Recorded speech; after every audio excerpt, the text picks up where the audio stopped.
हमारे chief secretary Shrimati Usha Sharma ji, DOP के principal secretary Hemant गेरा जी, सेक्रेटरी सीएम आरती डोगरा जी, रविंद्र गोस्वामी जी सेक्रेटरी डीओपी, नवनिर्वाचित अध्यक्ष राजस्थान सचिवालय कर्मचारी संघ कपिल देव जी, शिव शंकर अग्रवाल जी अध्यक्ष अधिकारी संघ, पंकज कुमार जी, अभिमन्यु शर्मा जी, शिवजी राम जी जाट, रविंद्र सिंह शेखावत, अन्य सचिवालय सेवा संघ के पूर्व अध्यक्षगण, अन्य कर्मचारी संघों के वर्तमान व निवर्तमान अध्यक्षगण, पदाधिकारीगण, उपस्थित तमाम हमारे कर्मचारी भाइयों और बहनों, नौजवान साथियों, मुझे बहुत प्रसन्नता है कि आज राजस्थान सचिवालय कर्मचारी संघ की नवगठित कार्यकारिणी के शपथ ग्रहण समारोह में मुझे आने का सौभाग्य मिला। सबसे पहले मैं हेमंत, रविंद्र, कपिल देव नवनिर्वाचित अध्यक्ष जी को व इनकी तमाम नई कार्यकारिणी को अपनी ओर से, आप सबकी ओर से बहुत बहुत बधाई देना चाहता हूँ। मुझे उम्मीद है कि ये आपके साथ में जो समस्याएं हैं कर्मचारियों की भी और राजस्थान प्रदेश की भी,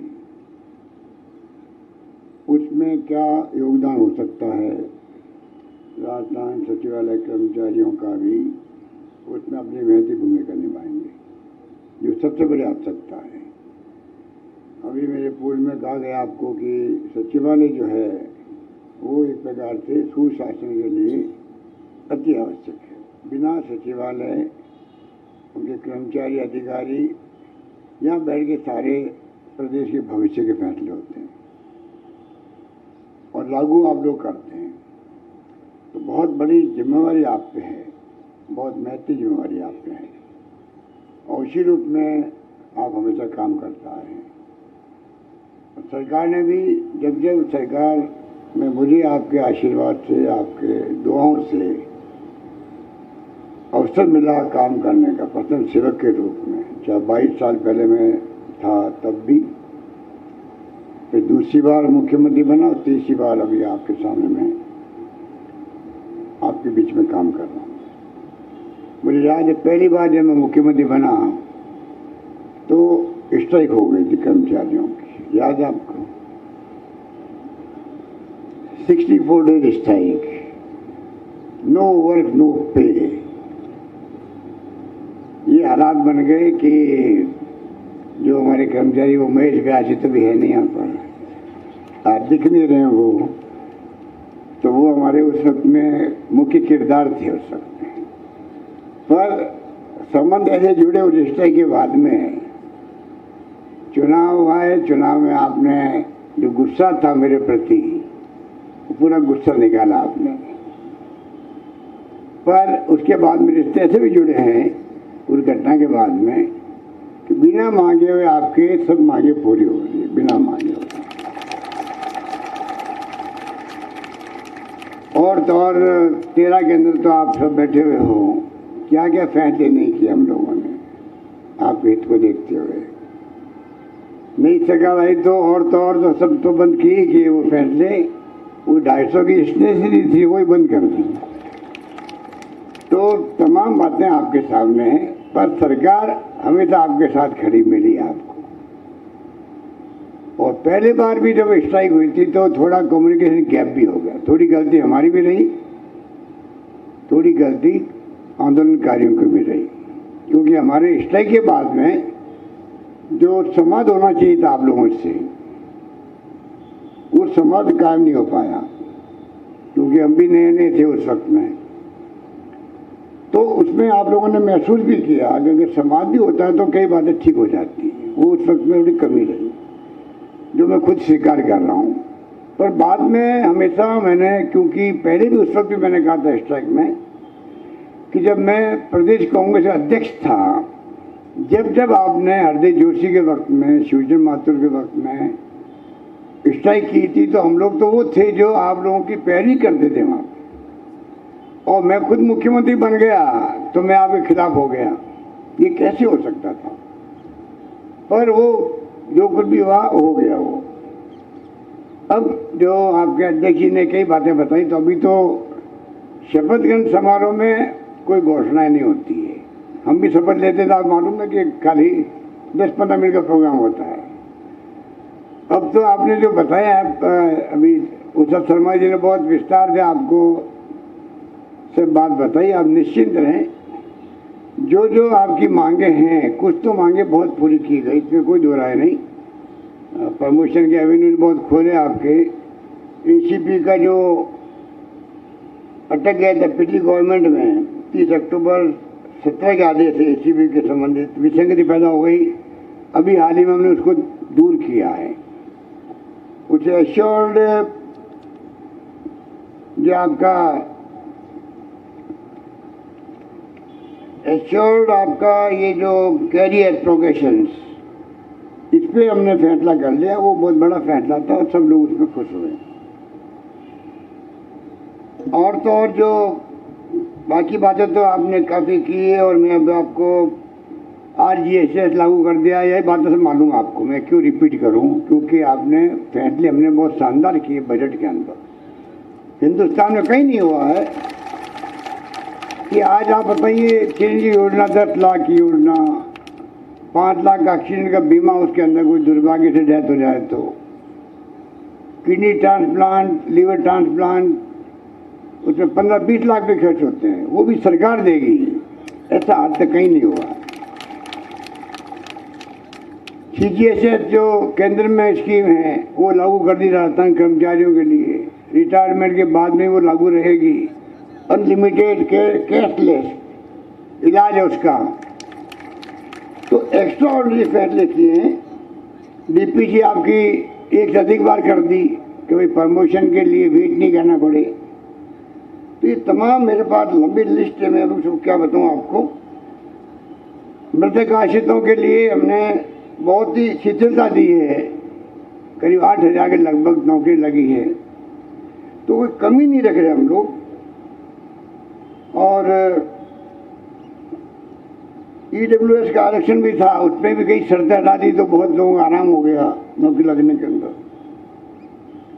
तो चाहे वो अति पिछड़ा वर्ग हो, उसकी क्रिमिनल की बात थी, ये तमाम बातें मुझे मालूम है। मैं तो खुद एक ही चीज़ का ध्यान रखता हूँ। और बजट जो पेश किया गया तो उसमें हमने बहुत ज़्यादा एक्सरसाइज की। अब जो NPS OPS जिसको लेके आपने बहुत ताली बजाई, और ये वास्तव फैसला एक ऐतिहासिक फैसला ही है मानवीय दृष्टिकोण से। ये जो फैसला किया है ये हमने सोच समझ के किया। ऐसा नहीं कोई खाली आपको खुश करने के लिए, चुनाव जीतने के लिए कर दिया। ये लोगों को गलतफहमी नहीं होनी चाहिए। ये अगर हम कहते हैं संवेदनशील, पारदर्शी, जवाबदेह प्रशासन देंगे, अगर हम कहते हैं, जो 22 साल से मैं बोल रहा हूँ यहाँ पर, तो मेरा फर्ज बनता है कि मैं फिर उसकी भावनाओं की कदर भी करूँ। संवेदनशीलता क्या है, पारदर्शिता क्या है, जवाबदेह प्रशासन क्या होना चाहिए, उसकी मैं कदर भी करूँ और वो लागू करने का प्रयास भी करूँ। उसी के कारण से ये आपका फैसला हुआ है और सबको आश्चर्य हो रहा है। खाली राजस्थान के आप लोगों को नहीं हो रहा है। कल राष्ट्रीय स्तर के तमाम जो पदाधिकारी आए थे जयपुर के अंदर, मुझसे मिलने रात को घर पे आए 200-250 लोग। वो भी आश्चर्य कर रहे थे कि जब आपने जो बजट स्पीच दी, तो हम तो उसको सुन रहे थे अपने अपने राज्यों के अंदर। और मैंने भी उनको याद दिलाया मजाक के अंदर। मैंने कहा देखो, मैंने 2004 3 बार 4 बार बोला था असेंबली के अंदर। मेरे को समझने वाले समझ जाएंगे। और आखिर में मैंने घोषणा की तो सब समझने लगे। आश्चर्य हुआ कि ये क्या हो गया, विश्वास किसी को नहीं होगा। पर ये घोषणा जानबूझ करके, समझ करके, मानवीय दृष्टिकोण से कि एक कर्मचारी ओल्ड एज पेंशन में है, तो आराम से मालूम है कि बुढ़ापे के अंदर, ओल्ड एज के अंदर मेरे को मेरी ज़िंदगी सिक्योर रहेगी, पेंशन भी मिलेगी, डीए बढ़ता जाएगा और कंफर्टेबल मेरी ज़िंदगी रहेगी। आदमी ओल्ड एज में तकलीफ आता है। और नई पेंशन के अंदर पैसा काटना शुरू हो गया, आपका भी स्टेट गवर्नमेंट का भी, कोई बात नहीं। तो जमा कहाँ हो रहा है? जमा हो रहा है शेयर मार्केट के अंदर। कमाल है, पता नहीं किसने सलाह दे दी उस वक्त में। शेयर मार्केट में ऊपर नीचे होता ही रहता है। म्यूचुअल फंड के अंदर मेरे पैसे डूबे हुए बचपन के अंदर म्यूचुअल फंड के 15,000 जमा करवाए थे, 15 ही मिले बाद में मुझे वापस। तो आप बताओ, म्यूचुअल फंड और एफडीआर जो है, क्या कहते हैं उसको, शेयर मार्केट के आधार पर जब 35 साल बाद रिटायर होगा कर्मचारी, ये बातें आपको कह रहा हूँ सारी भी सुन रही है, क्योंकि ये दिल्ली में पैर भी यही करेगी ये बात। दिल्ली से आई है वहाँ पर, तो इनको मालूम है सबको, वहाँ समझाना पड़ेगा। हम चाहते हैं कि ये स्कीम लागू केंद्र सरकार को करनी पड़ेगी, आज नहीं तो कल करनी पड़ेगी,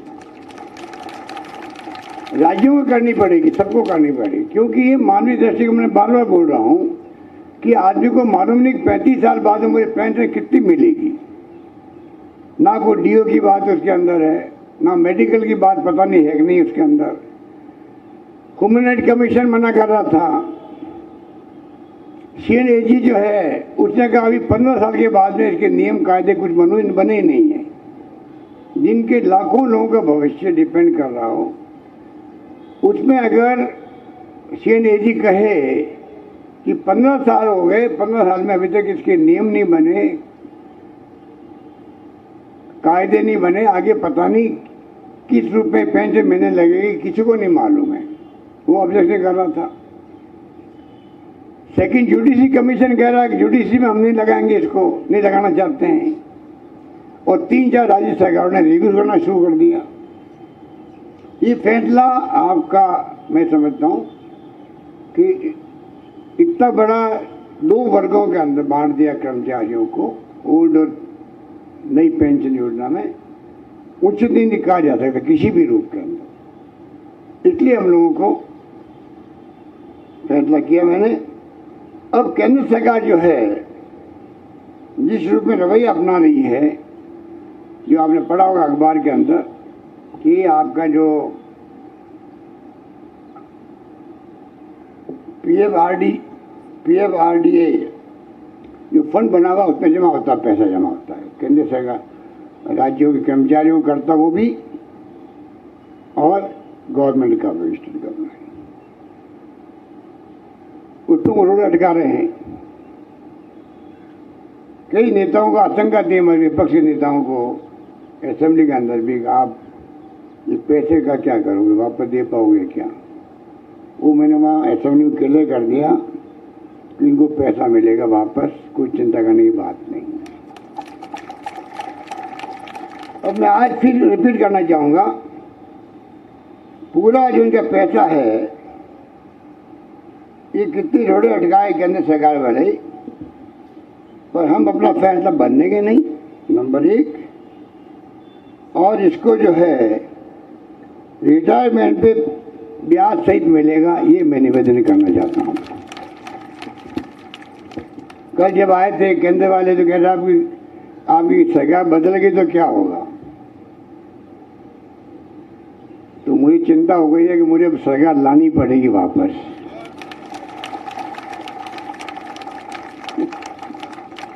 सरकार वापस लानी पड़ेगी कि कोई नई सरकार बनने नहीं सके। क्योंकि अभी जब रिफाइनरी की बात की हमारे आपके अध्यक्ष ने, तो मुझे चिंता हो गई कि रिफाइनरी वास्तव में 5 साल डिले कर दिए बिना मतलब। 40,000 करोड़ का बजट था और वो 70,000 करोड़ का हो गया है।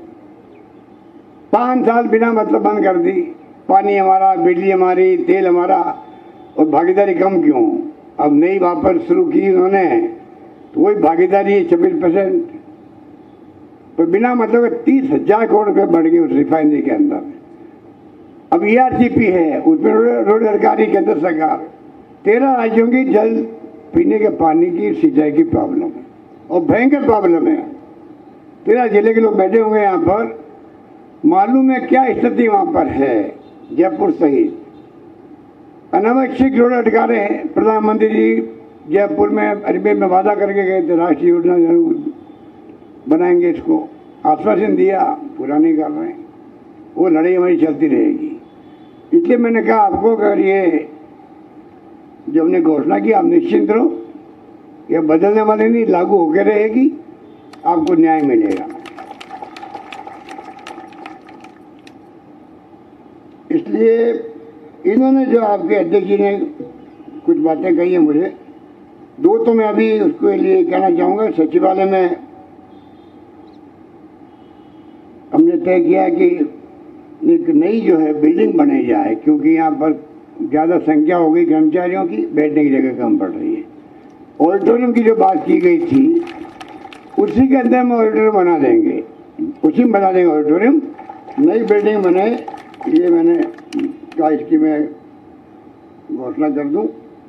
और दूसरा, जो गर्मियों में भी तापमान बढ़ गया और आपकी तकलीफ भी, तो लू कितनी चली, मई और अप्रैल में जो गर्मी पड़ी इस बार, 122 साल का इतिहास है, इतनी गर्मी कभी नहीं पड़ी जितनी इस बार पड़ी है। मतलब गर्मी भी प्रीपोन्ड हो गई है। मार्च अप्रैल में पड़ना लू का आप सोच सकते हैं। और वैसे भी अभी अध्यक्ष जी आप ये कह रहे हैं कि जो इसमें तकलीफ आ रही है, स्थिति जो बिल्डिंग की भी है, आपके कूलिंग प्लांट की भी है, तो इसके लिए मैं कहना चाहूँगा कि इसके लिए बाकायदा पूरा सिस्टम जो अपग्रेड करा जाएगा, गर्मियों के अंदर पूरा अपग्रेड करेंगे तो इसमें कोई तकलीफ नहीं आए। और उद्धव शर्मा जी को मैंने कहा कि आप खुद देखें इस काम को कि कैसे आप सचिवालय में हमारे जितनी साथी है, जो कपिल देव जी ने बताया, उस ढंग से इसको हम चाहेंगे कि आपको सब सुविधाएं मिले। आपका रिसेप्शन हमने वादा किया वो पूरा हो गया, अच्छा बन गया रिसेप्शन। मैं समझता हूँ लोगों को भी, जो आने वाले यहाँ पर हमारे प्रदेशवासी, उनको भी आराम मिल रहा है और सब सिस्टम ठीक हो गया। तो यही बातें मुझे आपसे कहनी थी। बहुत ही मुबारक मौका है, मुझे पहले भी कई बार आने का अवसर मिला है। अभी जब 2 साल करीब कोरोना काल जो रहा है, उसमें सब प्रोग्राम बंद हो गए, पर कोरोना के अंदर मैं आपको धन्यवाद देना चाहूँगा कि जिस रूप में आपने लॉकडाउन के अंदर भी जो काम किया, पूरे प्रदेशवासियों ने सहयोग किया मुझे। हमने करीब 500 वीडियो कॉन्फ्रेंसिंग करी थी उस वक्त में, करीब 250-300 तो खाली कोरोना को लेके थी। इतना शानदार प्रबंधन हुआ, इलाज फ्री हुआ, ऐसा बहुत कम राज्य में होगा। और नंबर 1 रहे हम लोग कोरोना प्रबंधन के अंदर, देश के अंदर। भीलवाड़ा मॉडल हमारा देश और देश के बाहर भी गया, प्रबंधन की आज पूरा देश में आज भी तारीफ करते हैं लोग। और ये सब आप सबके सहयोग से संभव हुआ।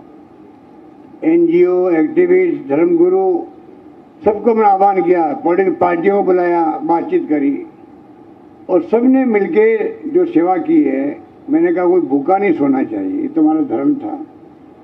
मुझे खुशी है कहते हुए कि वास्तव में आप लोगों ने जो प्रबंधन किया, हमने 5 किस्तों में पैसा भेजा गरीबों को, ढूंढ करके, जो चाहे वो प्लेटफॉर्म पे सोते हों, चाहे वो डेस्टिट्यूट हो, ठेले वाला हो, सबके रोजगार बंद हो गए। जब लॉकडाउन में लग गया तो ठेले का चलेंगे फिर।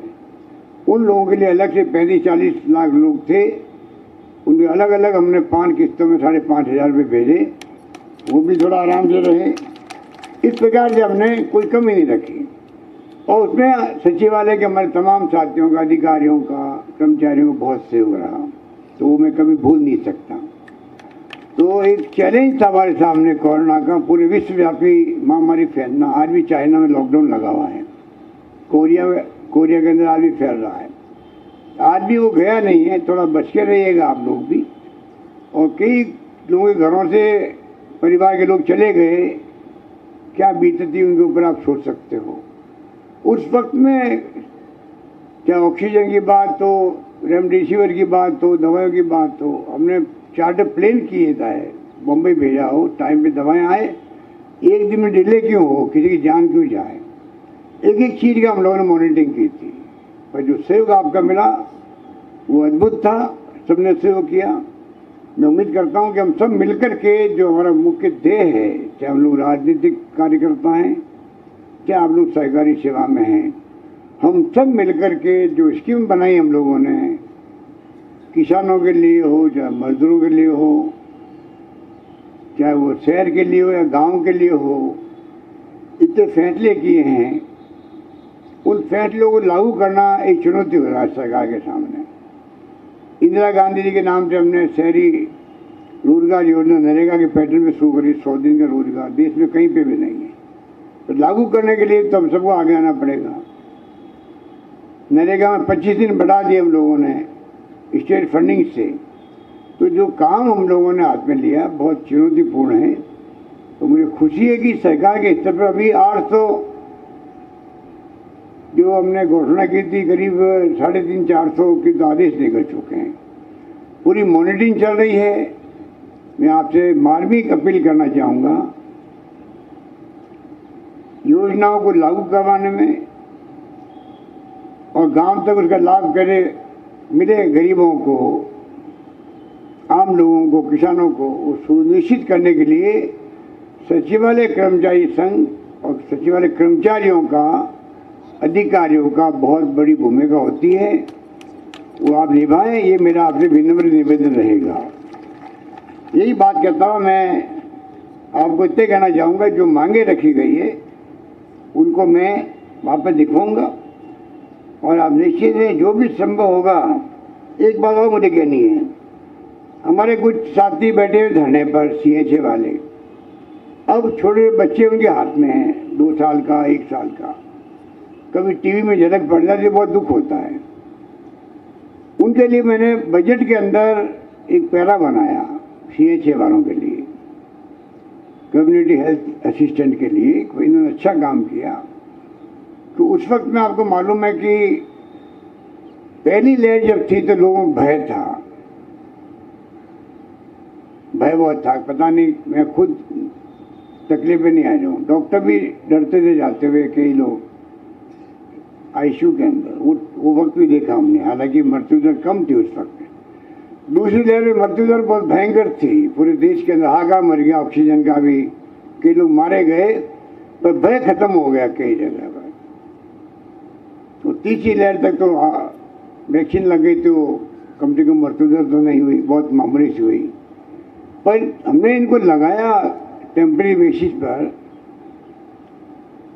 मेरे पास ये लोग मिले, मुझसे मिले, मैंने कहा कि आपका विशेष ध्यान रखें, इसीलिए मैंने पहला लिखा है कि आपके लिए कोई रास्ता निकालेंगे, हेल्थ वर्कर का या वॉलंटियर का कोई निकालेंगे। क्योंकि अगर आप लगे हो एक साथ में, तो ऐसा कोई नियम कायदा है तो बता दे मेरे को, मैं अभी साइन कर दूंगा।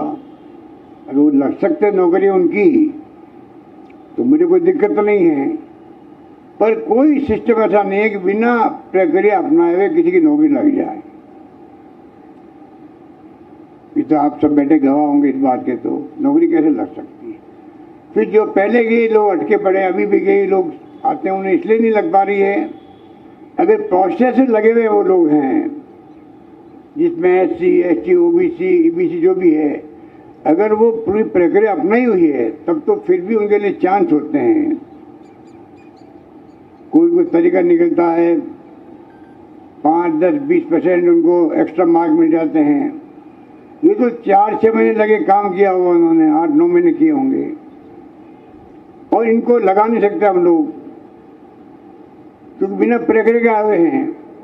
अगर ये चाहते एक बार मैं वापस ज्वाइन करवा तो करवा भी देंगे, 10 साल बाद में ये ऐसे ही फिरते रहेंगे, कभी पक्के हो ही नहीं पाएंगे। तो कम से कम ऐसे जो मामले होते हैं उसमें आप अपनी भूमिका निभाएं, क्योंकि आप तो सचिवालय में बैठे हैं तो आप जानते हो कि नियम कायदे क्या होते हैं। या फिर मेरे को नियम कायदे बता दीजिए कि इस प्रकार से कर सकते हैं इनका, तो मैं मदद कर दूंगा उनकी, और तो मैं क्या कर सकता हूँ।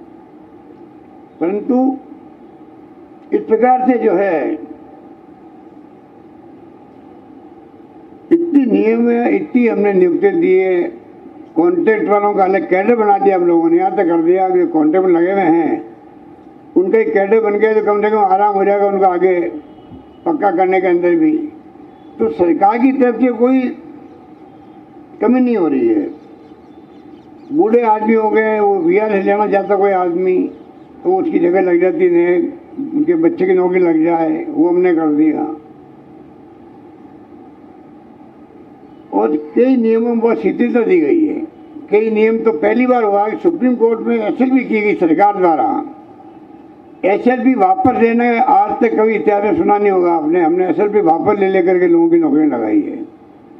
सरकार जब 1 लाख नौकरियां लगा चुकी है, जो पिछली सरकार से चली आ रही थी पेंडिंग, 1 लाख का फंड चल रहा है और 1 लाख मैंने घोषणा करी वापस बजट के अंदर। 3 लाख नौकरियां आज तक कभी लगी क्या 1 साल के अंदर, ये 5 साल के अंदर। तो जब सरकार आगे बढ़ करके ऐतिहासिक फैसले कर रही है तो आप सबको सहयोग करना चाहिए उसके अंदर कि किस प्रकार हम लोग उसमें अपनी भूमिका निभाएं कि टाइम पे नौकरी लग जाए। कितनी अड़चन आ रही है, कोई पेपर लीक हो जाता है। और पेपर लीक खाली राजस्थान में नहीं हो रहा है, यूपी के अंदर, बिहार के अंदर, दिल्ली के अंदर, आर्मी के सर्विसेज के अंदर, सब जगह हो रहे हैं। आप सोचते क्यों हो रहे हैं, आप मालूम है आपको ही। ऐसे कई एलिमेंट होते हैं, गैंग बना लेते हैं, बेरोजगारी है, वो भी एक कारण है। ये तमाम हाई कोर्ट में जाके स्टे ले लेते हैं। तो आप बताइए कि जो नौकरी 3-3 लाख हम लगा रहे हैं उसमें अड़चन कहीं आती है तो आप भी उसमें सहयोग करो। आप बताइए आपके अपने अनुभव से सरकार को कि आप ये तरीका अपनाओ तो इससे प्रॉब्लम नहीं आएगी। पब्लिक बताए हम लोगों को, हम तो हमारा माइंड ओपन है। हम तो मैनिफेस्टो बनाते हैं, पब्लिक को पूछ के बनाने लग गए हैं। आगे मैनिफेस्टो आएगा तो आम जनता क्या सोचती है, क्या मांग करती है, आधा बना के हम लोग उसको पूरा करेंगे, बनाएंगे। तो मैं आपसे निवेदन करना चाहूँगा कि जो कोई भी समस्याएं, कोई किसी की मांग है, हड़ताल में जाना तो आखिरी पॉइंट होना चाहिए। उसके पहले प्रयास तो करें, भाई समझने की कोशिश तो करे कोई व्यक्ति, उसमें आप लोग भी अपनी भूमिका अदा करें। यही बात कहता मैं इसको, जो आपके कर्मचारी संघ है उनके अध्यक्ष जी को, पदाधिकारी को कहना चाहूँगा, उनकी भूमिका बड़ी होनी चाहिए इन कामों के लिए। मैंने बोला अभी यही बात कहता हूँ। आप सबको पुनः बहुत बहुत बधाई है। धन्यवाद। जय हिंद। धन्यवाद।